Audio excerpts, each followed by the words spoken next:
Alhamdulillahi wa kafa wa salamun ala ibadihi ladina istafa wa ala alihi wa ashabihi wa mawala. Subhanaka la ilma lana illa ma 'allamtana innaka antal alimul hakim wa la hawla wa la quwwata illa billahil aliyyil azim. Qala ta'ala ba'da a'udzu billahi minasy syaithanir rajim.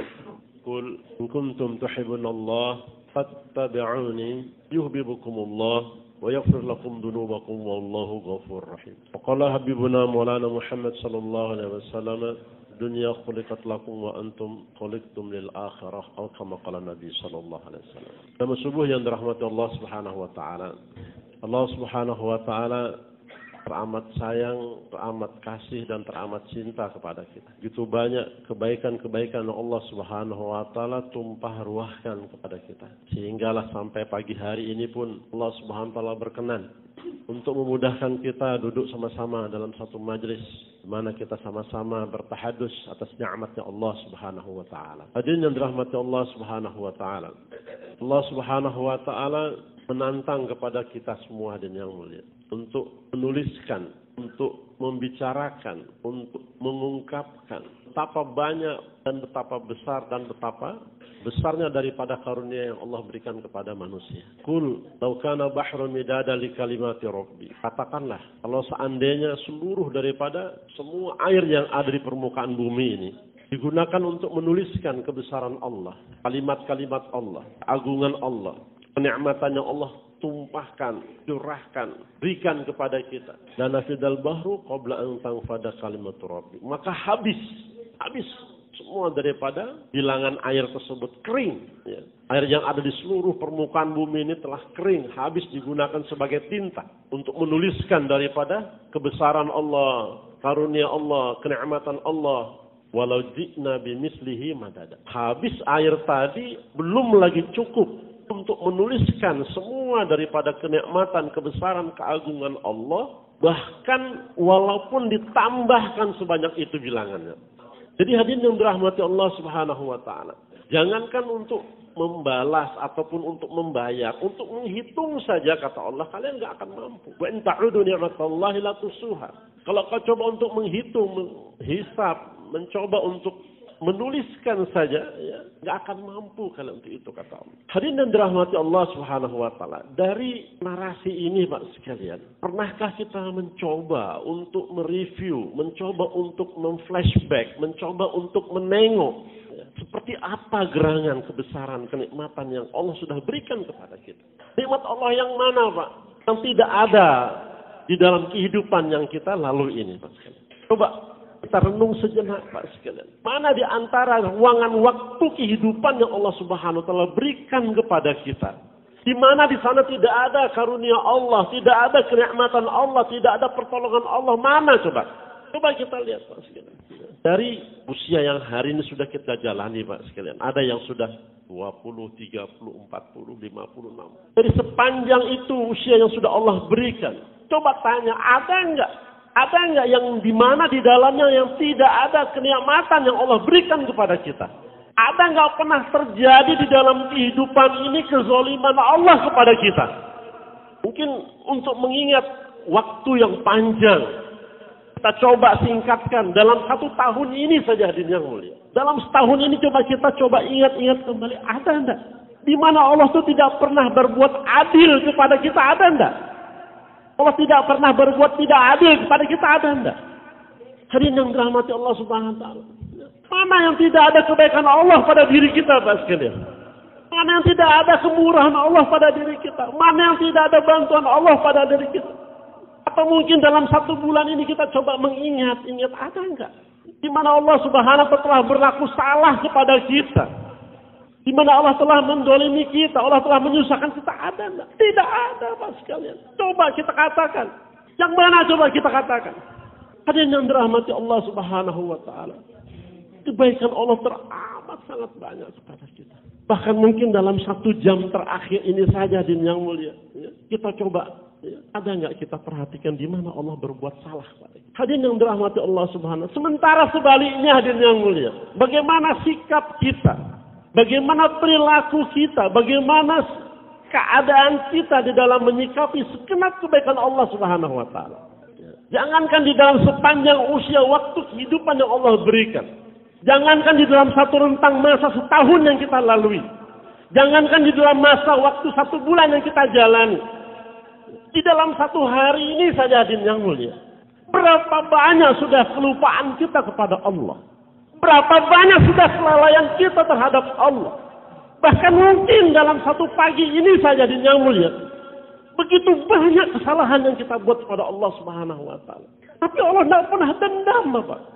Allah tidak pernah mendendam apapun kepada siapapun. Karena Allah tidak punya kepentingan untuk merasa dendam.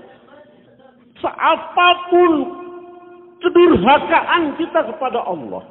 Seperti apapun keingkaran kita terhadap Allah. Sampai sebelum nanti nafas kita ini keluar daripada diri kita, Pak. Allah masih membuka tangannya untuk menerima ampunan kita. Allah masih memberi kesempatan kepada kita sampai detik terakhir sebelum nyawa ini keluar daripada tubuh kita, Pak sekalian. Tidak ada sedikit pun daripada ketidakbaikan Allah yang Allah tidak berikan kepada kita, Pak sekalian. Hadirin yang dirahmati Allah Subhanahu wa taala. Apa yang diinginkan Allah atas semua ini, Pak sekalian? Apa yang Allah inginkan atas diri kita daripada semua ini? Tidak lain dan tidak bukan. Allah hanya minta, wa amma bi ni'mati rabbika, bicarakan kata Allah. Bicarakan nikmatku itu kau bicarakan. Sekarang tanya pada diri kita, Pak, sudahkah kita membicarakan kenikmatan-kenikmatan yang Allah berikan? Berapa banyak yang sudah kita bicarakan atas kenikmatan Allah? Berapa sering kita sudah membicarakan kenikmatan yang Allah berikan kali ini? Berapa sering, Pak? Hari ini bibir kita, lisan kita kering, Pak, daripada membicarakan kebesaran Allah. Tidak kita lisan kita keluh untuk membicarakan kenikmatan Allah. Kita lebih senang membicarakan kebesaran yang lain selain Allah. Bahkan di rumah Allah, di depan mata Allah, di telinga Allah, kita puji-puji selain Allah. Bagaimana perasaan Bapak? Bagaimana perasaan kita, Pak? Seandainya kita bina orang, kita rawat orang, kita biayai orang, kita pekerjakan dia, kita kemudian di depan mata telanjang kita dia puji orang lain, gimana perasaan hati kita, Pak sekalian? Hadirin yang mulia, mana keburukan yang Allah telah timpakan? Tak ada, Pak sekalian. Kalaulah keadaan-keadaan yang kita anggap itu susah, kalaulah keadaan itu kita anggap itu menyulitkan kita, itu bukanlah keburukan yang Allah berikan. Itu kebaikan yang Allah berikan pada kita. Wala nudziqanna minal adabil adna dunal adabil akbar. Untuk apa? La'allakum yarji'un, agar kembali kepada Allah. Coba kalau enggak Allah ingatkan, Pak sekalian. Gimana keadaan nasib kita di yang mulia? Hadirin yang dirahmati Allah Subhanahu wa taala. Allah enggak minta apa-apa, bicarakan kenikmatan-kenikmatan itu dibicarakan. Atas maksud inilah hadirin yang mulia kita ambil usaha ini. Agar bagaimana kita ini punya satu kekuatan. Agar kita punya satu hasrat. Agar kita punya satu talenta. Agar kita punya satu kebiasaan. Sahabat Ridwanullah ajmain dan yang mulia. Setiap mereka berjumpa, ada sisipan kalimat-kalimat iman yang ada pada mereka. Kita hanya nggak pernah bicarakan. Pernah kita bicara di pagi hari, Masya Allah, Mi, semoga Allah beri taufik keimanan yang kuat pada kita hari ini. Mi, hari ini rencana mau masak apa? Pernah nggak kita bicara seperti itu pada istri kita, Pak? Pernah nggak kita ketemu anak kita? Nak, Masya Allah, semoga Allah tambahkan iman piana. Nak, hari ini kamu mau program apa? Pernah nggak kita bicara seperti itu? Pernah nggak kita jumpa teman kita? Masya Allah, Habib. Masya Allah, Sahib. Masya Allah, teman. Ya kan? Semoga Allah berikan surga untukmu. Saya ini ada punya hajat begini. Tidak pernah, Pak. Ya. Tidak pernah kita bicara perkara ini. Tidak pernah. Lazimkan, Pak sekalian. Istri kita, anak kita, saudara kita, teman kita jumpa. Bicarakan terlebih dahulu. Ya kan? Sebelum ada kepentingan apapun. Bicarakan. Nah, semoga Allah berikan taufik kekuatan untuk sholat hari ini. Ayah ini punya pesan, titip. Belikan ini. Masya Allah. Insya Allah ya. Juga semoga Allah berikan pada ayah kekuatan iman yang sama. Anak kita pulang daripada sesuatu yang telah kita pesankan. Assalamualaikum ayah. Masya Allah. Semoga Allah sehatkan. Allah berikan kekuatan takwa pada Allah ini. Ya, ini pesanan yang Allah telah beri. Pernah kita bicara seperti itu Pak sekalian. Sahabat Ridwanullah ajma'in ketika mereka bertemu, mereka apa katakan, "Hayya nu'minu billahi sa'atan." Mari kita beriman sejenak. Untuk apa? Untuk bicara daripada kenikmatan Allah. Ini yang hari ini lepas daripada aktivitas kita hadirin yang mulia. Bahkan kita di dalam sedang berada di jalan Allah pun hadirin yang mulia. Kita sama sekali tidak membicarakan siapa itu Allah. Kita tidak membicarakan betapa banyaknya karunia Allah. Kita tidak pernah membicarakan kehidupan negeri akhirat. Kapan kita bicara luasnya akhirat? Kapan kita bicara lapangnya akhirat? Kapan kita bicara kekalnya akhirat? Kapan kita bicara adilnya akhirat? Yang selalu kita bicarakan sumpahnya dunia. Yang selalu kita bicarakan tidak adilnya dunia. Yang selalu kita bicarakan fananya dunia. Hatta di rumahnya Allah Subhanahu wa Ta'ala kita nggak pernah bicara negeri akhirat. Sementara kita mimpi untuk minta surganya Allah. Sementara doa kaumat kamit kita minta surganya Allah. Namun kita sendiri tidak pernah membicarakan apa itu surganya Allah. Bagaimana mungkin kita bisa mendapatkan surga Allah yang mulia? Sementara kita pun lidah kita ini pun terkunci. Malu membicarakan nikmat akhirat. Malu membicarakan siapa itu gerangan Allah Subhanahu wa Ta'ala. Kapan kita pernah membicarakan kejayaan dalam sunnah Nabi Sallallahu Alaihi Wasallam? Kapan kita pernah menceritakan bahwa kejayaan hidup manusia hanya dalam sunnah Nabi Sallallahu Alaihi Wasallam? Tidak pernah. Tapi kita berharap mendapatkan syafaat beliau. Kita berharap mendapatkan daripada pertolongan beliau. Kita mengklaim sebagai makmur beliau. Tapi kita sendiri tidak pernah untuk menceritakan kepada manusia, kepada istri kita, kepada anak kita, kepada sahabat, kerabat, hanetolan, kolega kita. Siapa itu baginda Nabi Sallallahu Alaihi Wasallam? Hadirin yang dirahmati Allah Subhanahu wa Ta'ala. Ini yang perlu untuk kita coba. Allah sudah mencoba memberi satu peringatan, memberi satu pengajaran kepada kita. Afala ta'qilun, afala tubsirun, fi anfusikum afala tubsirun, afala tatafakkarun. Enggak pernah kamu mikir. Kamu tuh enggak pernah mentelaah, enggak pernah kamu itu bertadabbur apa? Cobalah kata Allah Subhanahu wa Ta'ala. Ini penting hadirin yang mulia. Untuk bagaimana kita bermuhasabah pada diri kita. Bahwasanya Allah Subhanahu wa Ta'ala begitu banyak kalimat yang Allah berikan pada kita. Kita ini Pak sekalian, ketika ada masalah, ketika ada problem, menangis-nangis meminta kepada Allah Subhanahu wa Ta'ala. Tapi begitu saja terselesaikan, kita langsung lupa siapa yang sebetulnya memberi bantuan penyelesaian masalah kita. Satu keluarga miskin di malam itu ingin menyantap makan malam. Belum lagi makanan tadi tersuap hadirin yang mulia, ada suara ketukan pintu di luar rumah. Ternyata minta-minta dengan beberapa orang anak yang juga dalam keadaan lapar. Maka si keluarga miskin tadi pun katakan kepada anak istrinya, ini makanan kalau kita bagi dua pun tidak cukup, ya kan? Kita makan pun mereka juga perlu sangat lebih daripada kita. Udah bismillah, kasihkan saja ini semua kepada dia. Maka makanan yang sedianya akan dia makan bersama keluarga malam itu pun diberikan hadirin yang mulia. Betul. Tidak beberapa saat kemudian anak-anak mereka pun mulai merengek kelaparan. Maka laki-laki ini pun langsung keluar rumah. Dia pergi ke masjid. Dia terus menaikkan sholat. Dia menghibah, menghatur kehadrat Allah Subhanahu wa Ta'ala agar diberikan sesuatu untuk bisa mereka makan pada malam hari itu. Dalam keadaan yang sedemikian tawajuhnya kepada Allah, di tempat yang lain satu amir, ya, katakanlah mungkin bupati atau penguasa lah daripada wilayah itu, yang pada malam itu dia gelisah, dia hatinya nggak tenang, bolak-balik dia ada perasaan nggak nyaman di batinnya, ya. Sehingga tiba-tiba saja ada satu pemikiran, ya. Dia keluar daripada istananya, keluar daripada rumahnya untuk membawa sesuatu yang bisa dia berikan kepada siapa yang dia temui di sana. Betul hadirin yang mulia, dia pun serahkan kemana tujuan tempat dia pergi pada kuda yang dia tunggangi.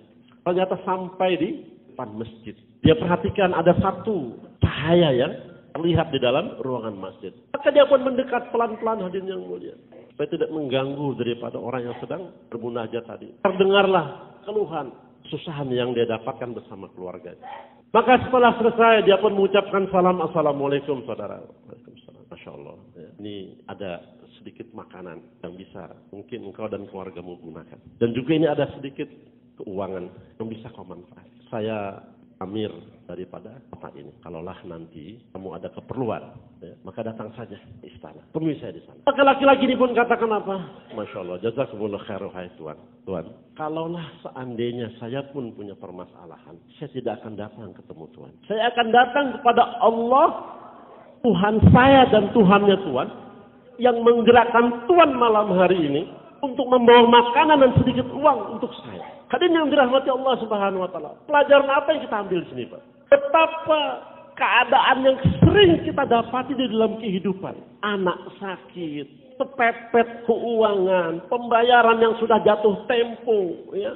Kita menghibah, kita meratap di hadapan Allah.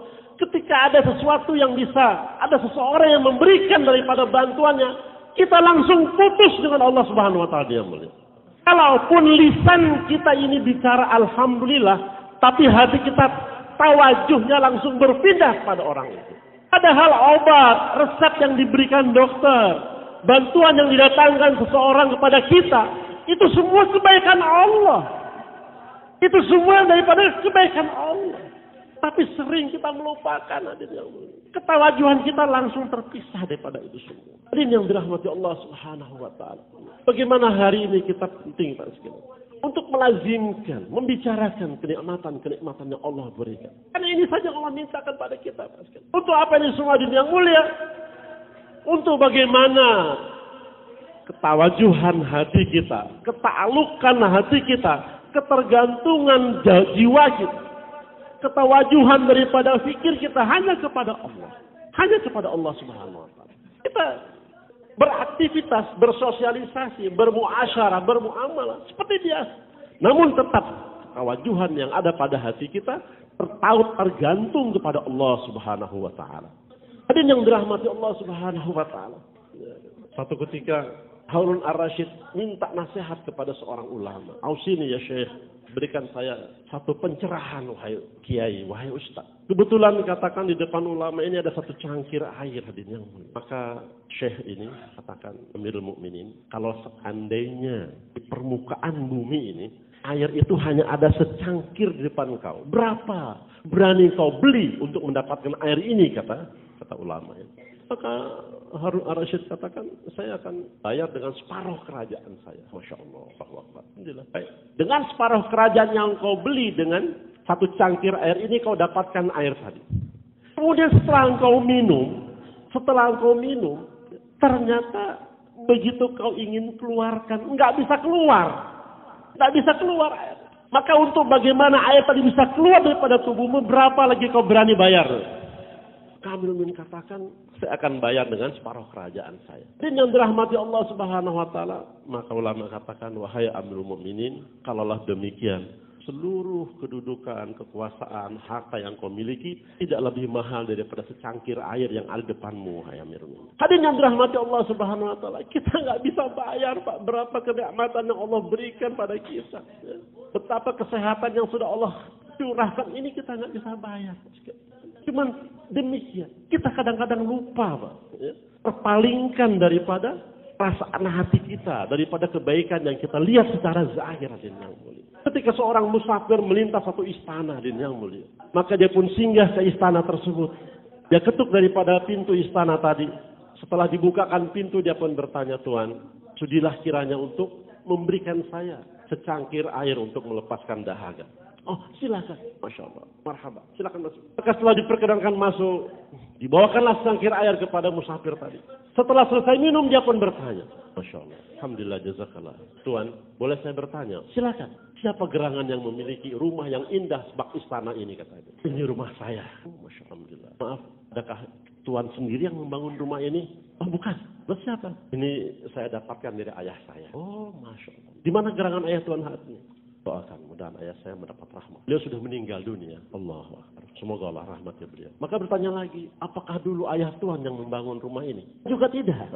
Terus siapa? Dulu membanguni kakek saya, ya. Kemudian dikasih kepada ayah saya. Oh, Masya Allah. Sekarang kakek tuan kemana? Kakek saya pun juga sudah meninggal dunia. Oh, subhanallah. Maka sambil berdiri pelan-pelan dia katakan, Tuan, kalaulah demikian bangunan yang megah ini, yang mewah ini, istana yang besar ini juga bukanlah milik Tuan, katanya. Maka dia pun berlalu. Sedikit daripada penggalan kalimat akhir yang disampaikan musafir. Ini membikin hati si pemilik rumah ini menjadi remuk, menjadi galau, menjadi susah. Apa sebetulnya hakikat kehidupan ini apa? Dia gelisah. Sehingga akhirnya hadirin yang mulia, dia nggak kuat lagi untuk bagaimana mencoba memaknai daripada arti kehidupan. Dia pun tinggalkan rumahnya mengembara untuk mencari daripada arti kehidupan. Sehingga beliau menjadi seorang sufi yang terkenal yang bernama Ibrahim bin Adham. Hadirin yang dirahmati Allah Subhanahu wa taala, demikianlah kehidupan yang mulia. Untuk bagaimana kita dapatkan esensi kehidupan, untuk bagaimana kita mendapatkan satu kepahaman makna daripada kehidupan, kita mesti korbankan diri waktu kita untuk minimal kita membicarakan daripada semua kenikmatan-kenikmatan yang Allah berikan. Tidak ada satu detik waktu pun yang berlalu di mana di situ ada kezaliman Allah. Kalaupun ada keadaan-keadaan yang kita dapatkan tidak nyaman, hadirin yang mulia, itu sesungguhnya bukanlah merupakan satu musibah. Itu justru kebaikan Allah. Ketentuan kehidupan, episode kehidupan yang berlalu dalam kehidupan kita, itu sebetulnya indah. Kenapa, hadirin yang mulia? Cukup kita yakinkan. Yang pertama, Allah tuh nggak pernah salah. Allah tuh selalu betul. Allah nggak pernah berlaku salah apapun terhadap kita. Yang kedua, hadirin yang mulia, Allah itu maha adil. Allah nggak pernah berbuat zalim kepada hambanya. Tidak ada kepentingan kezaliman yang Allah buat kepada kita apa. Dan yang ketiga, Allah itu maha bijaksana. Tidak mungkin Allah itu ngurus kita ini asal-asalan, sembrono, asal jadi. Itu tidak mungkin. Maka pasti semua daripada keadaan kita itu adalah kebaikan yang Allah inginkan, hadirin yang mulia. Namun ini perlu untuk kita upayakan. Untuk kita datangkan satu keyakinan bahwa semua ini adalah kebaikan yang Allah berikan pada diri kita. Bagaimana kisah sahabat yang terakhir meninggal dunia. Abu Kilabah. Satu orang musafir tersesat di padang pasir, hadirin yang mulia. Sehingga pada tahapan berikutnya makanan dan perbekalannya pun habis. Dia pun semakin risau dengan keadaannya. Ya Allah, gimana ini? Saya tahu harus menuju kemana, sementara perbekalan saya sudah habis. Beri bantuanmu ya Allah. Sehingga dia pun terus menjalankan kudanya sampai dia berjumpa dengan sebuah tenda di satu padang pasir.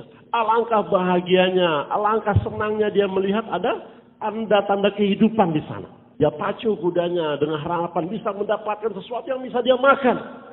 Namun setelah dia melihat ke dalam tenda, alangkah terperanjatnya, hadirin yang mulia. Jangankan makanan, minuman yang dia dapatkan. Dia menyaksikan seorang laki-laki tua dalam keadaan kedua kakinya putus, kedua tangannya putus, matanya buta. Heran jadi-jadinya dia. Ini gimana? Di padang pasir seperti ini kok ada orang dalam kondisi kakinya putus, dua-duanya, tangannya putus, matanya buta. Ini gimana ceritanya? Dan yang lebih mengherankan lagi, sayup-sayup terdengar puja-puji daripada lisan laki-laki ini. Apa dikatakan oleh laki-laki ini, Pak? Rabbi, uzi'ni an ashkura ni'mataka allati an'amta alayya wa an faddaltani ala katsirin mimma khalaqta tafdila. Ya Allah, uzi'ni an ashkur ni'mataka allati an'amta alayya. Tambahkan, berikan kemampuan untuk mensyukur nikmat yang kau berikan ya Allah kepada diriku daripada semua penciptaan-penciptaanmu yang lain. Auzi'ni an ashkur ni'mataka allati an'amta alayya wa an faddaltani, dan kau telah muliakan aku, kau telah berikan kelebihan kepadaku ala katsirin mimma khalaqta tafdila, daripada segenap ciptaanmu yang lain. Aneh. Kaki putus, tangan putus, mata buta, merasa pendapat paling banyak kebaikan. Sehingga musafir tadi jawab, Assalamualaikum. Waalaikumsalam. Siapa engkau? Kata beliau. Ya. Syekh, saya ini musafir yang tersesat dan kehabisan bekal. Saya mengharapkan sesuatu yang bisa saya makan, saya minum di sini, tapi ternyata tidak. Saya hanya temukan engkau di sini. Dan bagaimana mungkin saya engkau seperti ini? Bisa ada sampai di sini. Siapa engkau ini sebetulnya? Dan Yang lebih saya heran lagi, bagaimana mungkin kau pun mengatakan ya, bahwa engkau mensyukuri semua keadaan yang kau berikan ini. Maka kata beliau, anak muda, aku alhamdulillah sampai ke sini dibawa oleh anakku. Ya. Dia yang selalu memberikan aku makan. Dia yang menyuapi aku, dia yang mewudukan aku, dia yang memenuhi semua daripada hajat keperluanku. 3 hari ini anakku sudah tidak ada. Kalau kau berkenan tolong carikan di mana anakku. Ya. Kalau kamu dapatkan seorang pemuda di wilayah ini, itu sudah dipastikan anakku. Karena tidak ada lagi orang yang tinggal di sini. Tidak lagi orang tinggal di sini. Ya. Maka laki-laki ini pun mencoba untuk mencari siapa gerakan anak daripada bapak tua ini. Dia berputar-putar di sekitar daripada padang pasir tadi. Dia dapatkan satu gerombolan daripada binatang buas yang tengah memangsa makanan. Setelah mendekat, alangkah terperanjaknya ternyata seorang manusia laki-laki yang mungkin itu anak daripada bapak ini. Akhirnya dia pun pulang kembali ke tenda dengan perasaan yang sangat sulit sekali untuk menceritakan. Bagaimana saya menceritakan kepada beliau ini? Beliau keadaannya seperti itu, anak yang satu-satunya membantu dia pun telah tewas. Telah meninggal di mangsa binatang buas. Maka akhirnya beliau pun terpikir untuk bertanya, Bapak, apakah Bapak tahu siapa itu Nabi Ayub? Maka beliau katakan, ya Masya Allah, dia adalah hamba yang Allah puji dengan kesabarannya. Anaknya 11, semuanya meninggal dunia. Harta kayanya pun semuanya habis. Tinggalkan oleh keluarganya. Bahkan beliau pun juga mendapatkan sakit. Namun semua beliau terima dengan keikhlasan. Dan Allah pun puji kesabaran yang ada pada beliau. Maka langsung musafir tadi merasa senang. Alhamdulillah, berarti Bapak ini pun juga insya Allah siap menerima apa yang akan saya sampaikan. Diceritakanlah, Bapak, ketahuilah saya sudah mencari di mana putra Bapak. Namun maaf, anak Bapak sekarang sudah meninggal, dimangsa oleh binatang buas. Inna lillahi wa inna ilaihi raji'un. Alhamdulillah, anakku sudah lebih dulu daripada aku memasuki surganya Allah Subhanahu wa taala. Dia enggak habis pikir, Pak, ini gimana ceritanya ini? Iya kan? Bagaimana mungkin Bapak bercerita seperti itu? Iya kan? Maka dia katakan, wahai pemuda, anak muda, saya bersaksi ke hadapan Allah. Anak saya anak yang taat. Anak saya anak yang saleh. Anak saya anak yang baik.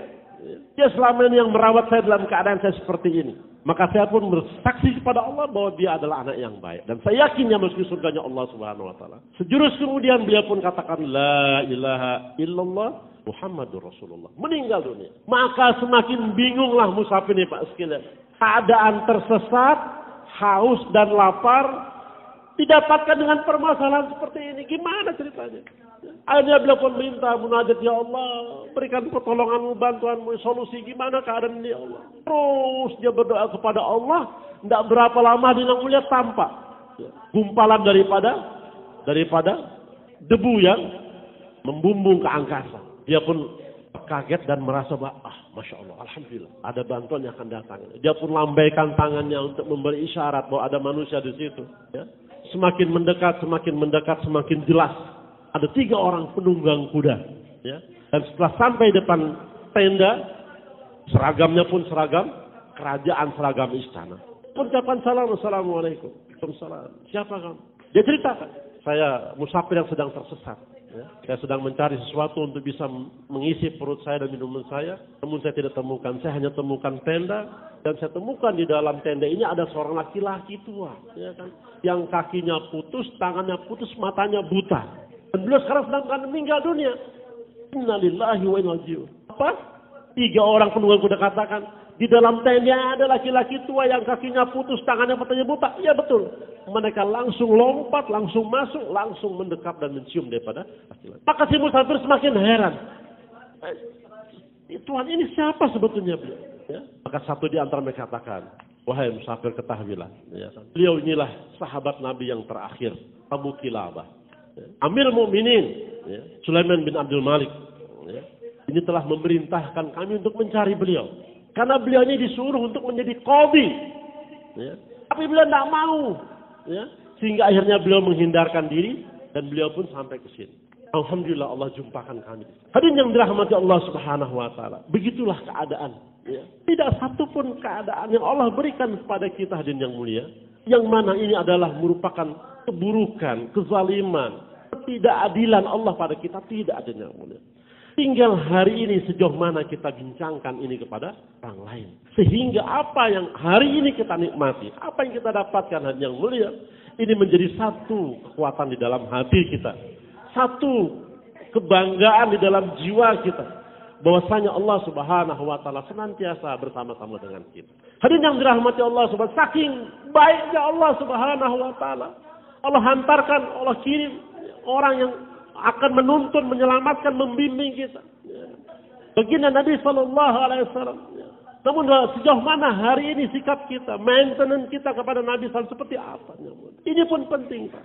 Tidak ada sesiapa pun di permukaan bumi ini yang pantas, yang layak untuk kita kagumi, untuk kita bicarakan.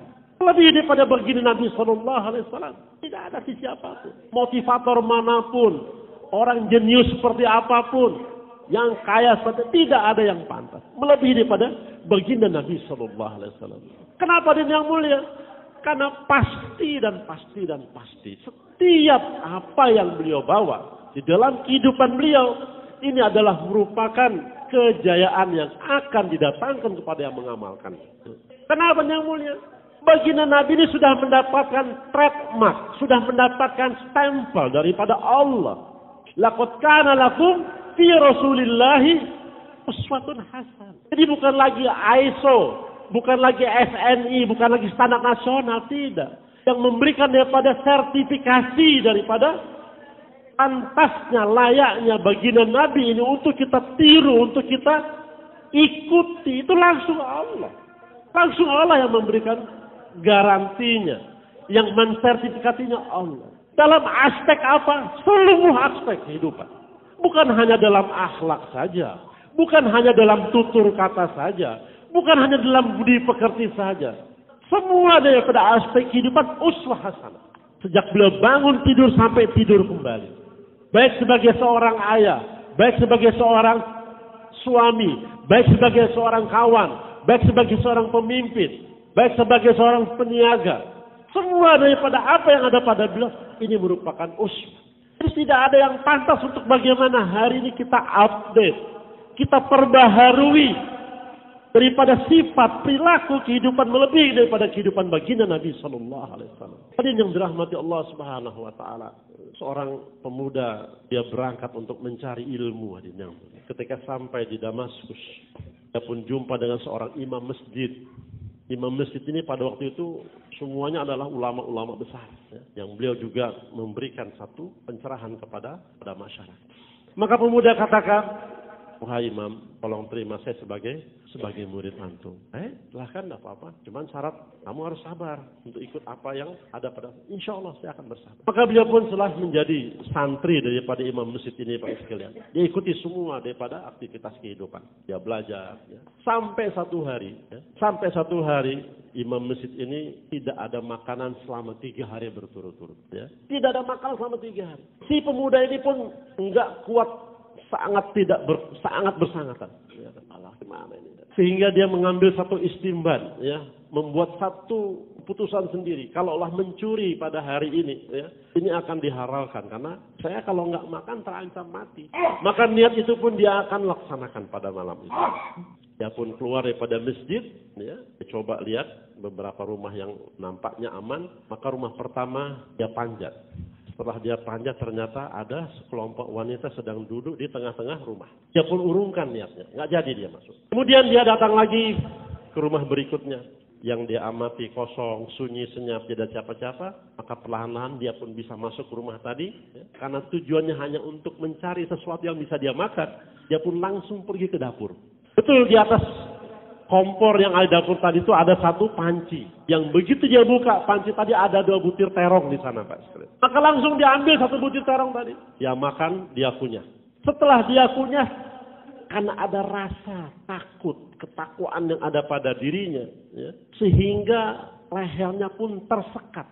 Tidak mampu untuk menelan daripada kunyahan terong tadi hadinya. Maka dia pun langsung beristighfar, dia muntahkan, dia taruh lagi, dia pun kuat. Esokan harinya, seusai ulama ini, ustadz ini, imam ini memberikan majelisnya, datanglah seorang wanita yang dia katakan, Bapak Imam, saya sudah menyelesaikan masa iddah saya, tolong nikahkan saya. Maka imam ulama yang dibesar dia pun melihat santrinya yang sedang di satu tiang, ya, dalam keadaan lapar, dia panggil, sini, mari sini. Dia pun terbungkuk-bungkuk mendekati daripada gurunya.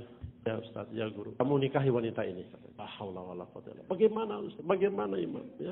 Imam tahu keadaan saya. Sudah, ya. Wanita ini sudah menyelesaikan masa iddahnya, ditinggal suaminya meninggal dan ada harta yang ditinggal oleh suaminya. Kamu nikahi dia. Maka dengan satu proses yang sangat singkat, ya, nikahan pun dilakukan. Langsunglah disuruh oleh imam tadi untuk menyertai istrinya. Mereka pun berangkat pulang ke rumah. Maka di dalam perjalanan pulang, terbayang apa yang telah dia buat tadi malam. Rumah pertama yang dia mau masuki yang tidak jadi dia lewati. Rumah kedua dia lewati ketika sampai rumah yang dimasuki oleh istrinya ini adalah rumah yang tadi malam dia curi terongnya. Maka saya katakan, wahai suamiku, duduk sebentar, aku akan siapkan makanan untuk. Perasaannya pun langsung kacau balau, ya kan? Dia pun gelisah. Betul, begitu sang istri masuk ke dapur, langsung berteriak, Subhanallah. Kaget ya, langsung dia pun lari ke dalam. Ada apa wahai istriku? Suamiku, ternyata ada pencuri yang masuk rumah kita. Maka dengan petunduk dia pun serba salah. Dia beranikan untuk berkata jujur kepada istrinya, maafkan saya, wahai istri. Kamu ternyata mendapatkan suami yang salah. Ada apa? Tahwilah, ya. Bahwasanya aku yang tadi malam masuk ke rumahmu ini, ya kan? Karena aku sudah nggak kuat lagi karena lapar, ya kan? Karena lapar. Ya. Namun begitu saja aku kunyah, leher, kulit, tenggorokanku tidak mampu untuk menelan daripada terong ini. Sehingga aku muntahkan. Ini pun masih ada berserakan di sini. Maka aku minta maaf, ya. Kalau engkau ingin aku menceraikan kamu, akan aku ceraikan. Maka apa kata wanita ini? Alhamdulillah, sadaqallahu wa rasuluh. Maha benar Allah dan Rasulnya. Heran laki-laki. Kenapa? Aku teringat sabda Nabi SAW. Man taraka syai'an lillah badallahu khairun min. Barang siapa meninggalkan sesuatu untuk Allah, diganti oleh Allah dengan yang lebih baik lagi. Alhamdulillah, kau membuang daripada satu gigitan daripada terong, Allah ganti dengan aku sebagai istrimu, ini sebagai rumahmu, dan harta peninggalan suamiku sebagai hartamu, katanya dia. Ini sekali. Keadaan seperti apapun yang kita dapatkan, ketika kita ittiba Rasul, pasti di sana ada solusi kehidupan. Pasti ada solusi kehidupan yang Allah akan berikan pada kita. Hadirin yang dirahmati Allah Subhanahu wa taala, ya. Tidak kurang-kurang kebaikan Allah kepada kita, ya. Kebaikan Allah kepada kita tidak kurang-kurang, Pak, ya. Allah pun memberikan satu sarana komunikasi yang kalau sekarang nih, Pak, ya, itu diistilahkan hotline. Apa itu hotline, Pak? Hotline itu satu nomor khusus. Jadi kalau para pejabat, orang-orang kaya, ya, ada punya nomor khusus yang nomor ini hanya diberikan kepada orang tertentu saja. Bukan nomor yang bisa dihubungi setiap saat oleh siapapun juga. Ya kan? Kenapa? Karena ini orang-orang yang tertentu yang dia sukai. Ya. Maka Allah Subhanahu wa taala yang mulia, saking sayangnya kepada kita, ya, memberikan sarana komunikasi dengan kita kepada Allah melalui salat. Ya, kapan saja, setiap saat, di mana saja, ya, Allah suruh kita untuk meminta kepada Allah, menghatur keharibaan Allah, ya, meminta untuk apa saja yang ada pada kita kepada Allah melalui salat. Namun hari ini ada sedikit kesalahan persepsi, kesalahan daripada mindset kita. Ya. Kita menyikapi daripada salat ini sebagai satu kewajiban, sebagai satu kefarduan. Betul. Dia kewajiban yang Allah berikan. Tapi bukan untuk kepentingan Allah. Dia adalah merupakan satu kefarduan. Bahkan dihukum kalau kita tidak sholat. Tapi bukan untuk kepentingan Allah. Allah tidak berhajat kepada sholat kita, Pak. Tidak ada kepentingan Allah dengan sujud kita, dengan qiyam kita, dengan ruku kita. Tidak ada. Ini semata-mata Allah berikan kepada kita. Agar bagaimana kita datang kepada Allah. Untuk meratap, untuk menghibah, untuk meminta kepada Allah Subhanahu wa ta'ala. Wasta'inu bisabri wassalat. Mintalah kata Allah padaku dengan perantaraan salat. Esensi salat itu ini, Pak, sekali. Hakikat salat itu datang kepada Allah untuk kita mengaturkan segenap kepentingan hajat yang ada pada kita. Memang ketika saja kita tanggalkan kefarduan daripada salat dengan kaidah daripada fikih yang sudah diberikan, selesai. Ya. Tapi sejatinya bukan itu. Ya kan? Kalau hanya untuk menanggalkan saja, nggak ada kepentingan Allah pada kita, Pak. Ya kan? Ini Allah sajikan untuk kita agar bagaimana kita datang, meratap, menghibah, memohon, mengampun pada Allah Subhanahu wa taala. Allah suka, Pak. Kalau diminta itu suka. Allah senang. Bahkan dipaksa lebih senang lagi. 7 tahun kemarau panjang di zaman Nabi Musa alaihissalam. Kemarau panjang, paceklik kemarau panjang. Nabi Musa pun mengarahkan daripada umatnya untuk istisqa. 3 hari lamanya istisqa, hujan pun nggak turun. Nabi Musa bertanya, ya Allah, kami sudah meminta kepadamu dengan salat, ya Allah. Kenapa kau tidak turunkan juga hujan? Maka Allah katakan, wahai Musa, di antara umatmu ada orang yang suka namimah, mengadu domba. Siapa dia ya Allah? Tolong berikan tahu padaku. Tidak usah kata Allah. Gini aja kata Allah.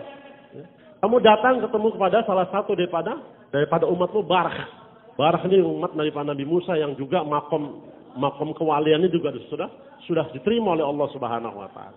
Maka dia datang, kau minta kepada Barah untuk mendoa kepadaku katanya. Maka Nabi Musa pun datang menjumpai Barah, wahai Barah, tolong panjatkan tanganmu ke langit, ya. Haturkan kehadap Allah agar Allah turunkan hujan kepada kita semua. Barah tidak mau. Namun setelah Nabi Musa katakan, wahai Barah, ketahuilah, aku datang meminta kamu ini atas perintah Allah. Maka setelah dengar ringan baru Barah pun mendoa. Barah pun minta kepada Allah Subhanahu wa taala. Doa yang dipanjatkan oleh Barah ini Pak sekalian membuat Nabi Musa emosi. Mau dia pukul nih Barah ini. Karena dianggap kurang ajar. Maka Allah katakan, wahai Musa jangan. Aku tersenyum mendengar daripada doanya, kata Allah Subhanahu wa taala. Aku justru malah suka mendengar doanya Barah. Apa isi doanya Pak? Dia katakan, ya Allah, apakah hujan sudah tidak taat lagi kepadamu ya Allah? Sehingga dia tidak mau turun ke bumi ini ya Allah. Yang pertama, apakah hujan ini sudah tidak lagi taat kepadamu? Sehingga dia tidak mau turun membasahi bumi. Ya Allah, apakah engkau takut bangkrut? Seandainya hujan ini turun, airnya nggak ada nilai apapun di sisimu ya Allah. Yang begini saja nggak kau turunkan ya Allah.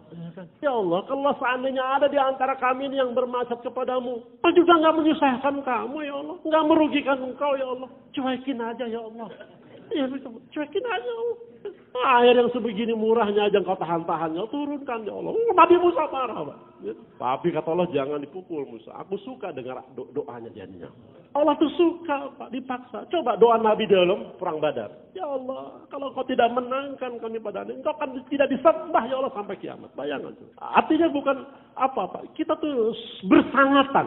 Enggak punya lagi kosakata, enggak punya lagi bahasa yang apalagi habis sudah. Ya kan? Ya begini, senang Allah sekalian. Allah suka. Ini yang kita lupakan hari ini Pak.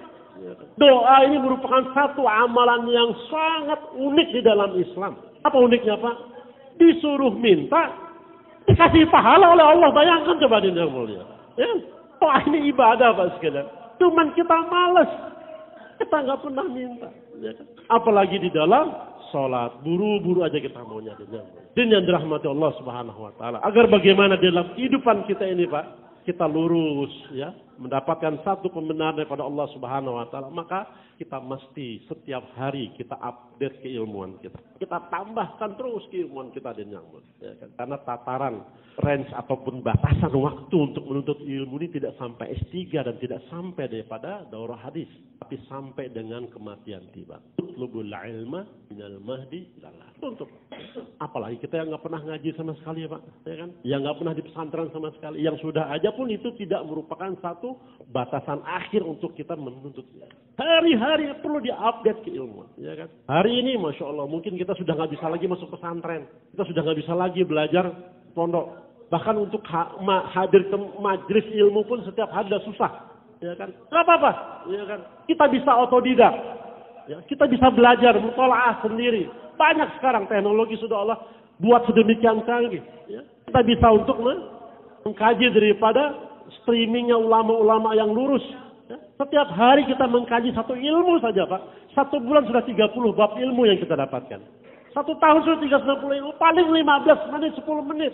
Sudah alim untuk diri kita Pak sekalian. Tapi ingat, betapapun kita ini belajar melalui selain daripada belajar kepada ulama, ya, tetap kita harus punya satu orang mursyid. Tetap kita harus punya satu orang guru. Nggak bisa setiap hari seminggu sekali. Nggak bisa seminggu sekali, 2 minggu sekali. Nggak bisa 2 minggu, 3 minggu, dan 3 minggu, sebulan sekali. Kita datang mesti harus wajahan biwajhin. Duduk dengan beliau. Tanya kepada beliau. Terutama mungkin yang ketika kita mutalaah melalui live streaming atau melalui juga buku. Kita nggak paham. Ya kan? Maka kita tanya.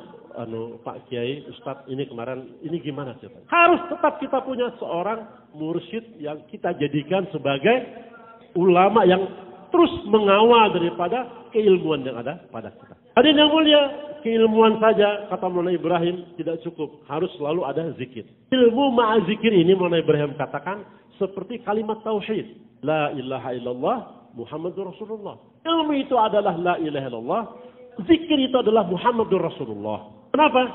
Karena Maulana Ibrahim katakan likulli muti'in zakirun. Setiap orang yang taat, dia itulah orang yang berzikir, kata.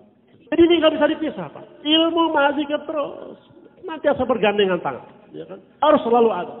Ilmu saja tanpa zikrullah dan yang mulia, ya, kita nanti akan merasa besar sendiri, ya, merasa alim sendiri, merasa pandai sendiri, merasa ngerti sendiri, merasa tahu sendiri, merasa paham sendiri. Sebaliknya, tanpa zikir, tanpa ilmu juga kita akan ilmu tanpa zikir, ya, kita akan tersesat. Tapi juga zikir tanpa ilmu, kita juga akan salah dan yang mulia. Jadi ini dua mesti digandengkan, ya kan? Ilmu ma zikir. Jadi yang dirahmati Allah Subhanahu wa taala, kita dihantar ke muka bumi ini untuk saling berinteraksi hadirin yang mulia. Bagaimana kita sama dengan yang lainnya ini di dalam satu ta'awun ala taqwa, ala birri wa taqwa. Ya kan? Nah, khalaqnakum min dzakarin wa unsa wa ja'alnakum syu'uban wa qabaila lita'arafu. Dijadikan laki-laki perempuan bersuku-suku. Untuk apa? Ya, untuk apa yang mulia? Untuk saling berinteraksi. Dalam rangka apa?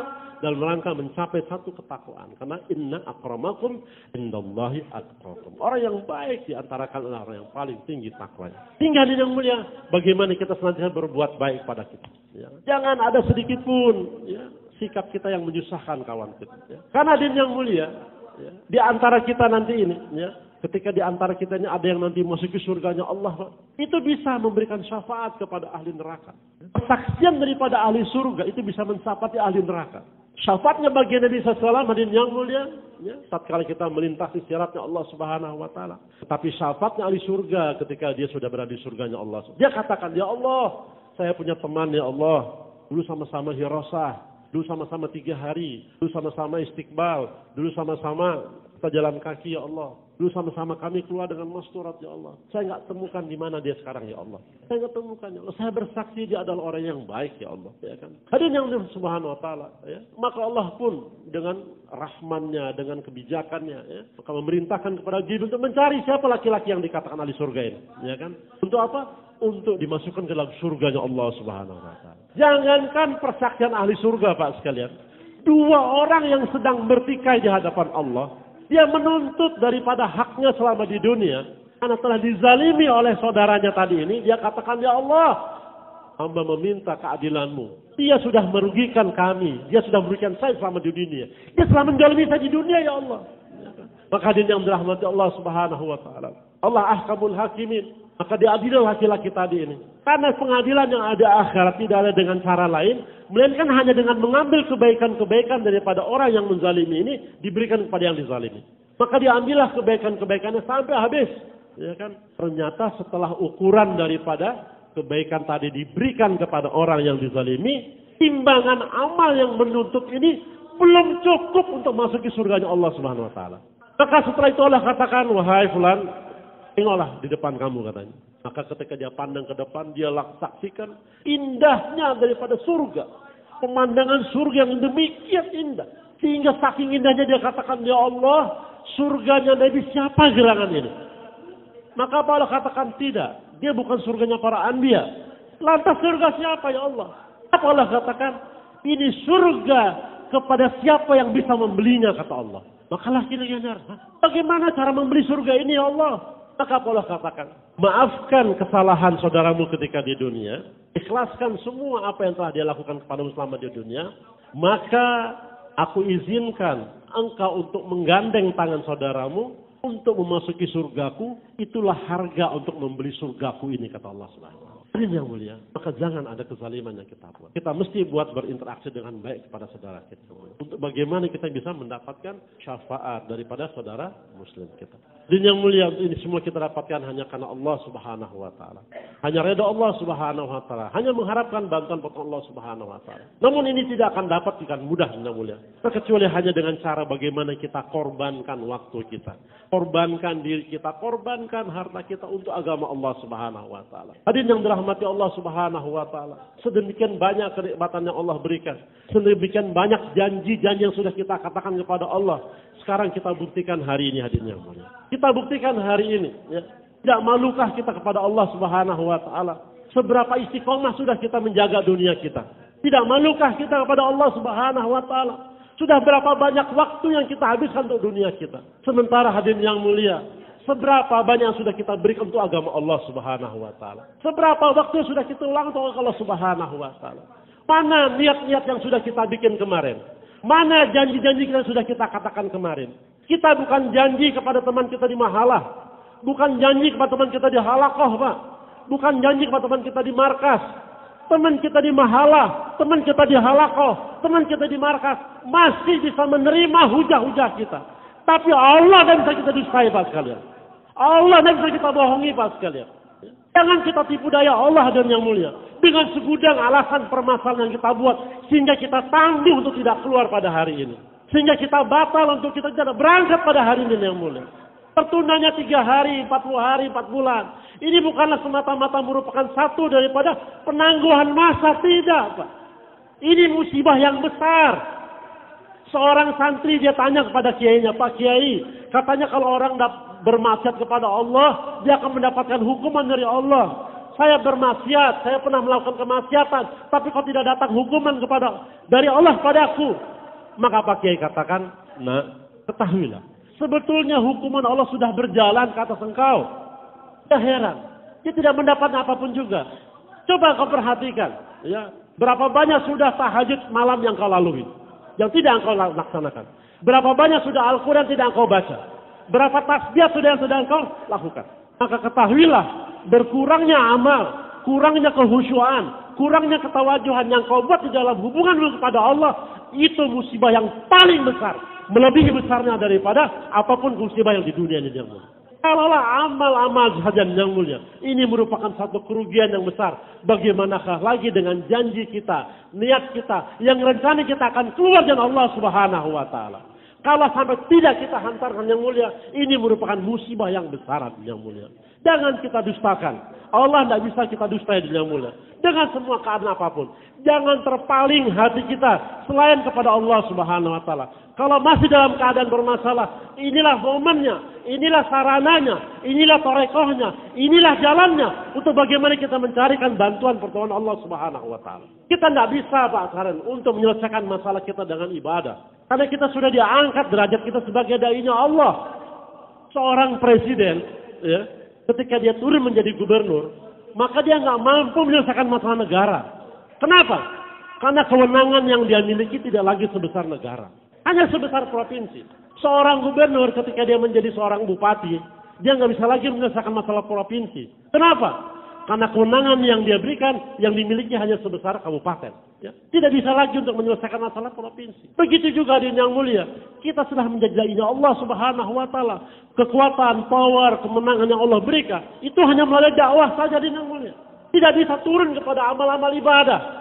Ya. Tidak bisa turun kepada amal-amal ibadah. Mau tahajud sepanjang malam, mau baca Quran berapapun. Sementara amal dakwah kita tinggalkan, tidak menyelesaikan masalah di yang mulia. Tidak menyelesaikan masalah kita yang mulia. Peluru ini, Pak, ya, peluru ini, ya, kalau kita lempar dengan tangan kosong, jangankan manusia, ayamnya nggak mati, Pak. Ayamnya nggak mati, Pak. Tapi kalau kita masukkan di dalam popor senjata, Pak sekalian, ya, jangankan manusia, harimau pun akan mati, Pak sekalian. Salat, zikir, baca Quran, ini merupakan amal-amal yang dahsyat. Ya. Tapi bila kita hanya letakkan di dalam insidu amal, tidak menyelesaikan masalah. Namun salat kita bawa dalam jihad, salat kita bawa dalam dakwah, salat kita bawa dalam khulq fisabilillah, zikir kita bawa, dia akan menjadi kekuatan yang sangat luar biasa di yang mulia. Maka terus pengen kita siap ambil bagian yang mulia. Mari Pak sekalian, ya. Jadi yang sudah daftar silakan, ya. Kita sempurnakan jamaahnya, taskil kawan-kawan yang lainnya di samping kita untuk bagaimana meletakkan waktunya. Ya. Yang niat hanya hadir saja, Boleh Pak sekalian ya, masih cukup waktu nih untuk kita menyiapkan ya. Inilah saatnya bagaimana kita pasrahkan pada Allah Subhanahu wa taala atas segala daripada keazaban-keazaban kita. Lihat amal salat yang mulia. Subhanakallah wa bihamdika asyhadu an la ilaha illallah. Assalamualaikum warahmatullahi wabarakatuh. Waalaikumsalam warahmatullahi wabarakatuh. Pak Amir Seksi setelah ini langsung musyawarah di ruang pengendali tempat biasa. Waalaikumsalam warahmatullahi wabarakatuh. Waalaikumsalam warahmatullahi wabarakatuh.